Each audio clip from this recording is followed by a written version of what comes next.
Hi, I'm Ryan Corrigan, and you're watching Crash Course Literature. Today we'll be discussing George Orwell's Animal Farm. The use of barnyard animals makes the changing themes and plot much more playful, but when you dig deeper, you begin to see the almost exact resemblance to the 1917 Russian Revolution. Because of this, Animal Farm has become one of the most understandable examples of political satire when you know what to look for.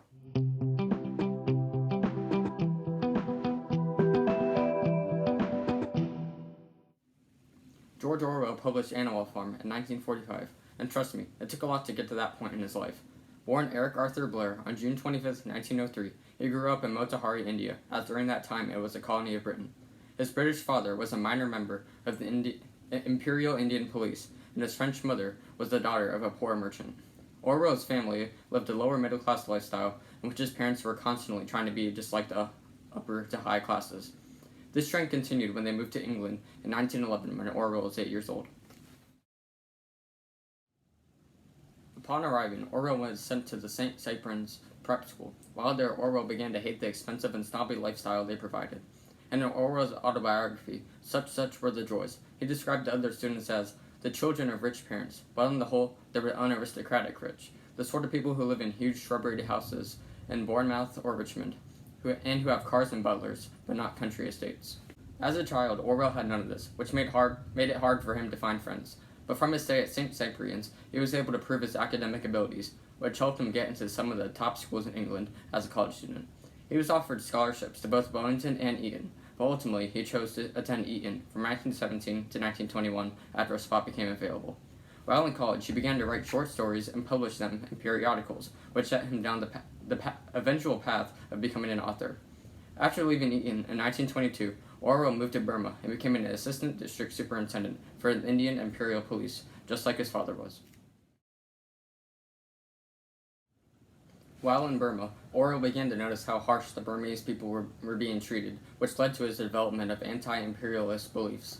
By 1928, Orwell had enough of his job and was constantly feeling guilty about what he was doing. Upon returning to England in 1928, Orwell began a sort of penance lifestyle by living in the poorest areas of London and later Paris.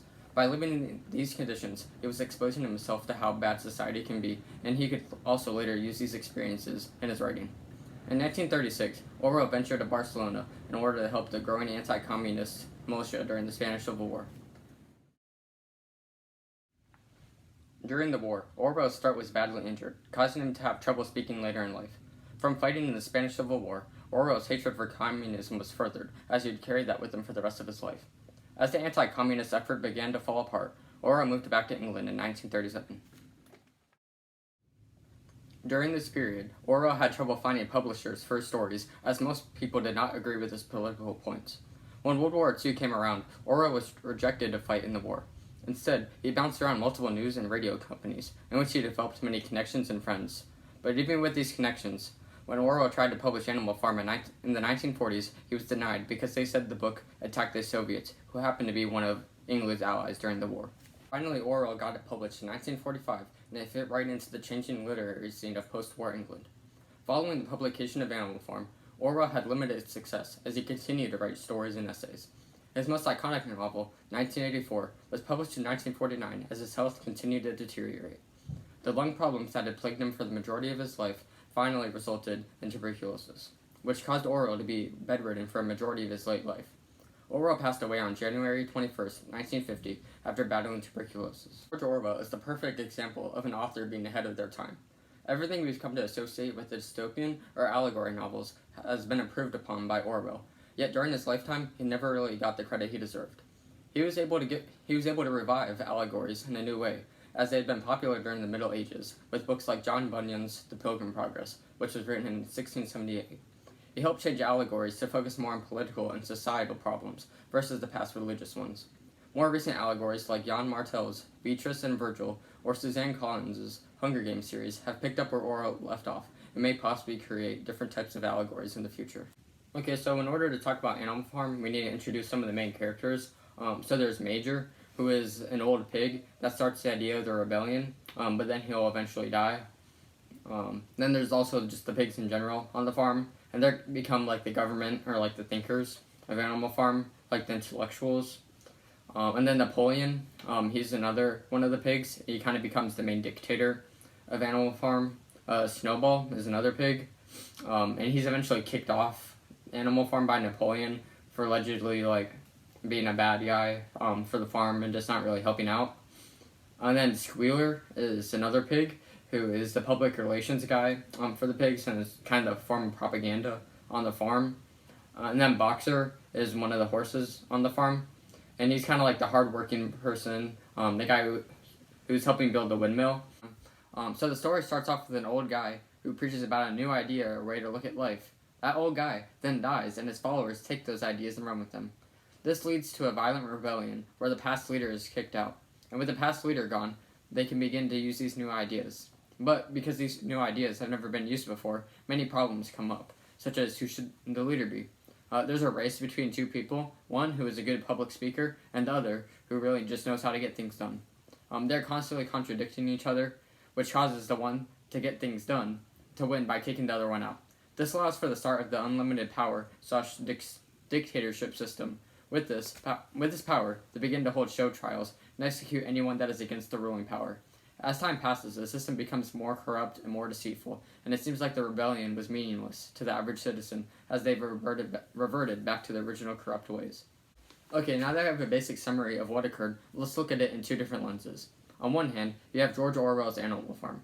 The old guy is Major, who preaches about an animal uprising. The good public speaker that is exiled and becomes a scapegoat is Snowball, and the one who gets things done and starts the corruption is Napoleon, which makes sense.